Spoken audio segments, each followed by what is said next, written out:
Today we'll discuss ISI's BStat BMath 2020 UGB exam, and the first question is, if iota is the root of the equation x square plus 1 equals 0 and omega be the root of equation x square plus x plus 1, then construct a polynomial fx with integer coefficients such that f iota plus omega equals 0. Now this omega is complex cube root of unity. We can take this omega as minus 1 plus minus root 3 iota upon 2. Now we need to construct a polynomial whose root is iota plus omega. So we can write x as iota plus, and then we can take either plus sign or minus sign. We'll end up getting the same polynomial. So we'll take plus sign. We'll write minus 1 plus root 3 iota upon 2. We can write this x as minus 1 plus 2 plus root 3 iota upon 2. Now we need to find a polynomial whose root is this value. Now we can write this as 2x plus 1 equals 2 plus root 3 iota. Now we'll square it, we'll get 2x plus 1 whole square, and it'll be 2 plus root 3 whole square, and then iota square is minus 1. So we can write 4x square plus 4x plus 1, and here will be minus, and then 4 plus 3 is 7 plus 4 root 3. So we can write this as 4x square plus 4x plus 8, and this is equal to minus 4 root 3. Now we'll cancel 4 from both sides. We can write x square plus x plus 2, and it is equal to minus root 3. Now we need integer coefficients. So we'll square it again. So we can write x square plus x plus 2 whole square, and it will be equal to minus root 3 square. So we can write x to the power 4 plus x square plus 4 plus 2x cube plus 4x square plus 4x, and it is equal to 3. We can write this equation as x to the power 4 plus 2x cube plus 5x square plus 4x plus 1 equals 0. So that is the required polynomial. Now question number 2 is, let a be a fixed real number and consider the equation x plus 2 whole square into x plus 7 whole square plus a equals 0, where r is a set of real numbers. Find what values of a will the equation have exactly one double root. If the equation has double root at alpha, we know that f alpha must be 0 and f dash alpha must also be 0. So what we'll do is, we'll consider this function fx and let it be x plus 2 square into x plus 7 square plus a, and we'll differentiate it. We'll write f dash x as x plus 2 square, and then here will be 2 x plus 7 and plus x plus 7 square, and then 2 x plus 2. We'll take 2 x plus 2 x plus 7 common. We'll get x plus 2 plus x plus 7. So it'll be 2 into x plus 2 x plus 7 and 2x plus 9. Now f dash x will be 0 at x equals minus 2, or x equals minus 7, or x equals minus 9 by 2. Now since it has a double root, that means this alpha, it can be either minus 2 or minus 7 or minus 9 by 2. Now if we consider x as minus 2, then in that case f minus 2 must also be 0. We'll get the value of a as 0. And if we'll take x as minus 7, then f minus 7 must also be 0. In that case, again we'll get a equals 0. For a equals 0, we'll get two double roots. But the question says it should have exactly one double root. So that means the only double root possible in this case is when the value of x is minus 9 by 2. So that means f minus 9 by 2, it must be 0. So we'll put x as minus 9 by 2. We can write minus 9 by 2 plus 2 square into minus 9 by 2 plus 7 square plus a equals 0. So from here we can say value of a is minus, and then it will be minus 9 plus 4. So it will be minus 5 by 2. So it will be 25 by 4, and here it will be 14 minus 9. 5 by 2, 5 by 2 square is again 25 by 4. So it will be minus 625 upon 16, and that is the answer to this question.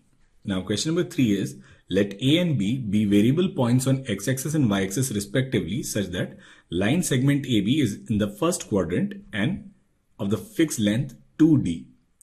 Let C be the midpoint of AB and P be a point such that P and the origin are on the opposite side of AB, and P is the line segment of length D which is perpendicular to AB. So we'll draw the coordinate axis, and then we are given 2 points A and B, and they are variable points. So this is A and that's B, and the length is 2D. Now suppose this angle is theta. We can write this coordinate as 2D cos theta comma 0, and B will be 0 comma 2D sin theta. Now midpoint of AB is C. So midpoint of AB is C, which in this case is D cos theta and D sin theta. Now P, it is perpendicular to AB, and then it is at a distance of D from this point C. So what we'll do is we'll actually write the equation of this line in parametric form. Now what is this angle? This is theta. This angle is 90. This angle will be 90 minus theta. We can write equation of CP as x minus x1. So it will be x minus d cos theta upon cos alpha. So it will be cos 90 minus theta. So it should be sin theta, and it is equal to y minus y1. So it will be y minus d sin theta upon cos theta, and this value, it must be equal to d.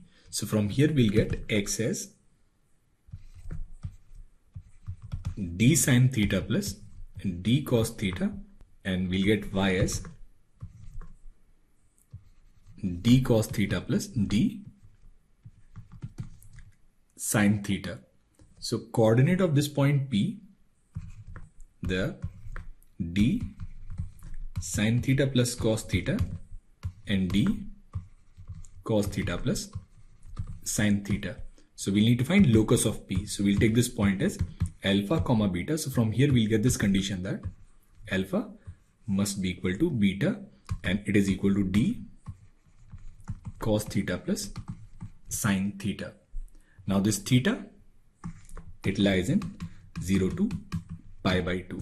Now if theta lies between 0 to pi by 2, then the range of cos theta plus sin theta, it will be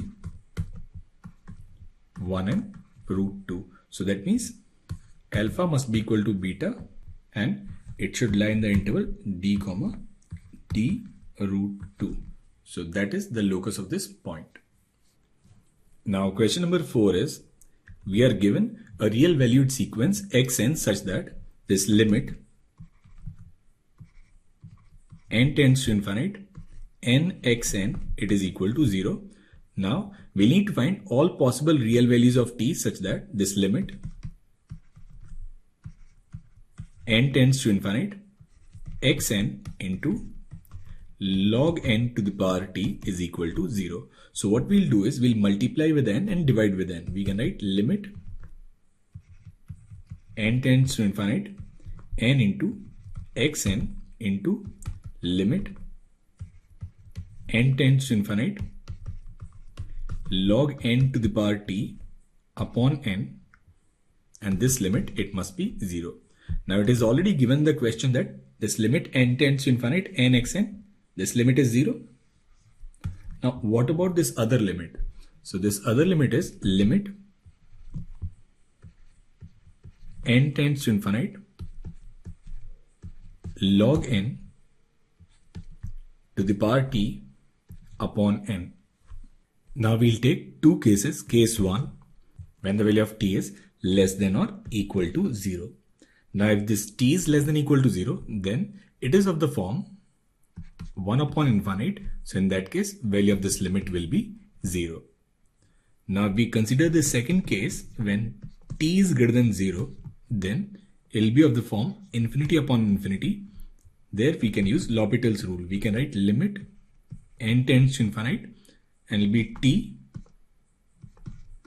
log n to the power t minus 1 upon n, and then derivative of this n will be 1. So this limit, again it is infinity upon infinity form. So we'll keep getting this limit as t minus 1, t minus 2. So eventually it will be finite upon infinite. So in that case also this limit will be 0. So this limit will be 0 for all t belongs to R. So this limit is 0 for all t belongs to R, and that is the answer to this question. Now question number 5 is, prove that the largest pentagon that can be inscribed in a circle of radius 1 is regular. That is, has equal sides. So we'll have this circle, and then inside this circle we'll inscribe a pentagon. So this is, say, A, B, C, D and E. Now center, then we'll join each of the vertices with the center.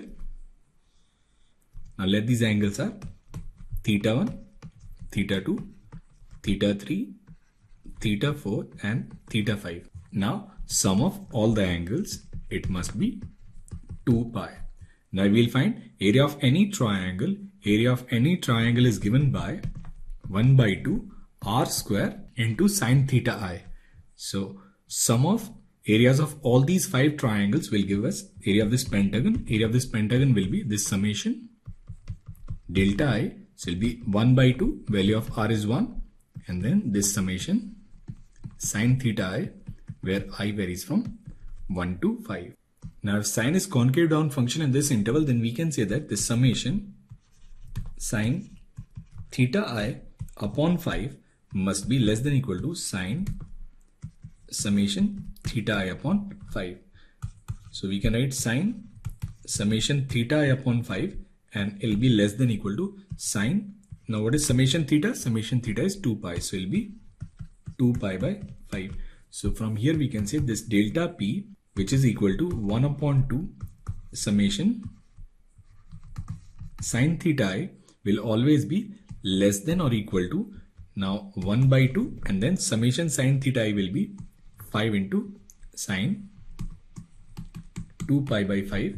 That is, summation delta p is less than or equal to 5 by 2 sine 2 pi by 5. Now we need maximum value of this area. So this area will be maximum when we have this equality sign. So maximum area will be 5 by 2 sine 2 pi by 5, and we'll get this equality when we have an equality here. And we know that these two expressions, they'll be equal if and only if theta 1, theta 2 and theta 5, they must be equal. So that means this area will be maximum only when all the angles are same, which makes it a regular pentagon. And this is how we solve these questions. Now question number 6 is, we are given this family of curve and we need to find its differential equation. There is only one parameter, so it will be differential equation of order 1. Now we'll differentiate, we'll get 2x upon a square plus lambda plus 2y into y dash upon b square plus lambda, it is equal to 0. Then we can write y dash upon b square plus lambda, it is equal to minus x upon a square plus lambda. So from here we can write b square plus lambda upon a square plus lambda, and it should be equal to minus y dash upon x. Now we need to find the value of lambda. So what we'll do is we'll subtract minus 1. So we can write b square plus lambda minus a square minus lambda upon a square plus lambda and it'll be equal to minus and then x plus y dash upon x. Now here lambda will cancel. From here we can write a square plus lambda, it is equal to a square minus b square x upon x plus y dash. Now once we have the value of a square plus lambda, we can find the value of b square plus lambda. Value of b square plus lambda will be minus y dash upon x into a square plus lambda, which is a square minus b square x upon x plus y dash. Now here x will cancel, so we can write this as minus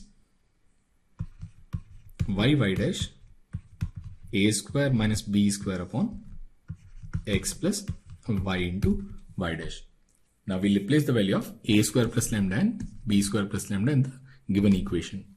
So our differential equation will be x square upon, now what is a square plus lambda? It will be a square minus b square x upon x plus y dash and then plus y square upon, now what is b square plus lambda? It will be minus y dash a square minus b square upon x plus y dash and it is equal to 1. Now here x will cancel and this y will cancel. We'll take this a square minus b square x plus y dash on the right hand side. We can write x upon 1 minus y upon y dash and it should be equal to a square minus b square upon x plus y dash. If we rearrange, we can write x plus y dash into x y dash minus y. It should be a square minus b square into y dash, which is x plus y dy by dx minus x dy by dx minus y, and it is equal to a square minus b square into dy by dx, which is same as this given equation. Now question number 7 is, consider a right angle triangle with integer values a, b and c such that a is less than b is less than c, where a, b, c are pairwise co-prime. Let d equals c minus b and suppose d divides a, then prove that d is less than or equal to 2. So we have this right angle triangle. We have a, b and c such that a is less than b and it is less than c. Now we know that a square plus b square, it is equal to c square. We can write a square as c square minus b square, which is c minus b into c plus b. Now c minus b is d. We can write a square as d into c plus b. In the question it says d divides a. Now if d divides a, then d square divides a square. So if d square divides a square, it simply means d square, it must divide d into c plus b. And if d square divides c plus b, it implies that d divides c plus b. Then we can write b plus c as some number k into d. Now it is given that c minus b is d. So if we'll add them, we'll get c as k plus 1 into d by 2. And if we'll subtract, we'll get b as k minus 1 into d by 2. Now it is given that b and c, they are co-prime. Now if we look at b and c, we have this d by 2 common in both b and c. So there can be two cases. Case 1, either the value of d is 1 and the value of c will be k plus 1 by 2 and value of b will be k minus 1 by 2, where k, it must be an odd number. Or the second case, when this d by 2 itself is 1, that is when the value of d is 2. So if the value of d is 2, in that case we'll have c as k plus 1 and we'll have b as k minus 1. And in this case, this k, it must be an even number. Now if d is greater than 2, in that case, b and c, they cannot be co-prime. So that means the only possible values of d in this case is 1 and 2. So we can say that this d, it should be less than or equal to 2. Now the second part is we need to find all such triangles, that is all possible triplets a, b and c, such that their perimeter is less than 100. Now we know that a square is d into c plus b. So we'll take our first case when the value of d is 1, when the value of b is k minus 1 by 2, and when the value of c is k plus 1 by 2. In that case, we'll get a square as d, which is 1, and then b plus c will be simply k. So from here we'll get a as under root of k, and here this k, it is an odd number. Now we have two conditions here. First, value of a must be less than b, it must be less than c. So that means under root of k should be less than k minus 1 by 2, and it should be less than k plus 1 by 2. Now we'll write perimeter for this. Perimeter will be a plus b plus c. Now b plus c is a square into d. So we'll get this as a plus a square. Now a plus a square, it should be less than 100. From here we'll get a square plus a minus 100. It should be less than 0. Now if we find roots, it will be minus 1 plus minus under root of 401 by 2. So from here we'll get this condition that this a, it must be less than minus 1 plus under root of 401 by 2, which is a should be less than 9.512. Now since k is an odd number, this a will be an odd number. So we'll have the values of a which are odd and which are less than 9.512. And also under root k must be less than k minus 1 by 2. So we cannot have 1 because 1 is not less than 0. So the possible values of a here are 3, 5, 7 and 9. So value of a should be 3, 5, 7 and 9. Now if the value of a is 3, that means value of k is 9. So b will be 9 minus 1 upon 2. So it will be b equals 4 and c will be 9 plus 1 upon 2. So it will be 3, 4, 5. Now if a is 5, k is 25. Now 25 minus 1. So it will be 24. 24 by 2 is 12. So b will be 12 and c will be 13. Now when a is 7, value of k will be 49. Then the value of b will be 49 minus 1, which is 48. 48 by 2 is 24. So value of b will be 24 and value of c will be 50 divided by 2 and it should be 25. And then when a is 9, value of k is 81. 81 minus 1. So value of b will be 40 and value of c will be 41. So we have 4 such triangles possible in the first case. So values of ABC will be 3, 4, 5, 5, 12, 13, 7, 24, 25 and 9, 40 and 41. Now we'll take the second case when the value of d is 2. If the value of d is 2, in that case value of b is k minus 1 and value of c is k plus 1. Here a square will be d into b plus c. So it will be 2 into 2k. So a square should be 4k. Now here a, it must be an even number.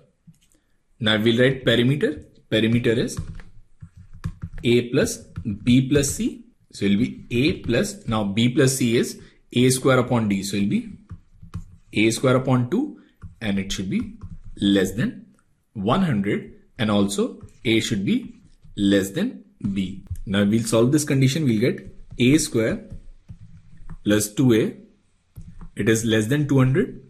So we'll add 1, we'll get a is less than minus 1 plus under root 201. So the condition that we'll get is value of a should be less than 13.17.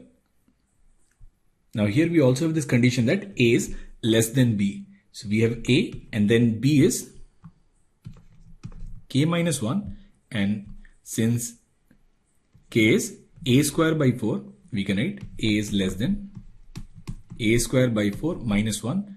So we'll get this condition as a square minus 4a minus 4. It should be greater than 0. We'll get a minus 2 whole square. It is greater than 8. Value of a should be greater than 2 plus 2 root 2. So value of a, it should be greater than 4.8 something. Now a is even. So the even values of a possible are 6, 8, 10 and 12. Now out of these 4 values, we also have this problem that this a square must be equal to 4k, and this k, it must be an even number. So we'll take a square upon 4. A square upon 4 will be a by 2 square. So it will be 9. Here it will be 16. Here it will be 25. And here it will be 36. Now this number k, in this case, it will be an odd number. So k cannot be an odd number. So the only possible value of a here are 8 and 12. So from this case, we'll get 2 values of a, which are either the value of a is 8 or the value of a is 12. Now, if the value of a is 8, value of k is 16, and if k is 16, then the value of b is 15, value of c is 17, and here in this case, k will be 36, so b will be 35 and c will be 37. So we'll have 2 more cases when the sides are 8, 15 and 17 and 12, 35 and 37. Now question number 8 is, a finite sequence of numbers a1 up to an is said to be alternating if a1 is greater than a2, a2 is less than a3, a3 is greater than a4, a4 is less than a5, or a1 is less than a2, a2 is greater than a3, a3 is less than a4, a4 is greater than a5. So either it will be down up sequence, so this first sequence is down up, or it can be up down sequence. Now the question says, how many alternating sequence of length 5 with distinct numbers a1, a2 up to a5 can be formed such that ai belongs to this set 1, 2, 3, 4, 5 up to 20 for I equals 1, 2, 3, 4 and 5. Now number of down up sequence is same as number of up down sequence. So what we'll do is we'll solve any one sequence and then we'll multiply the result with 2 to get all the possible alternating sequence of length 5. Now what we'll do is from these 20 numbers, first we'll select 5 numbers with which we'll form this alternating sequence. Now from 20 numbers, we can select 5 numbers in 20C 5 ways. So now we have 5 numbers which are, say, a1 less than a2 is less than a3 is less than a4 is less than a5. Now we need to find out in how many ways we can form up down sequence from this given 5 numbers. Now if the sequence is up down, then we have 5 positions to fill, and the numbers at second and fourth position, it must be greater than numbers at 1, 3 and 5. Now there is nothing which is greater than a5, so that means out of these 2 numbers, one of the number must be a5. So this number, it will be a5, and then the other number could be either a3 or a4. So we will have 2 cases. Case 1 when we have a4 and a5, and then case 2 when we have a3 and a5. Now if we take a4 and a5, then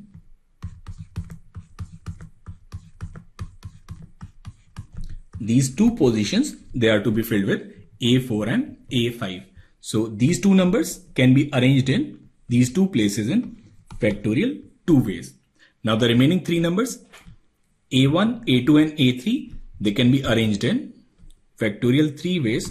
So altogether there will be 12 such cases. Now if we take the second case when one of the number is a5 and the other number is a3, then in that case, if we arrange them, now suppose we have a3 here and a5 here. Now a4, it cannot come at first and third position. So a4, it will be arranged here. Now we are left with two places with two numbers a1 and a2. Now it can be done in factorial 2 ways. We can also arrange a3 and a5 among themselves. So it will again be factorial 2. So total number of ways here is 4.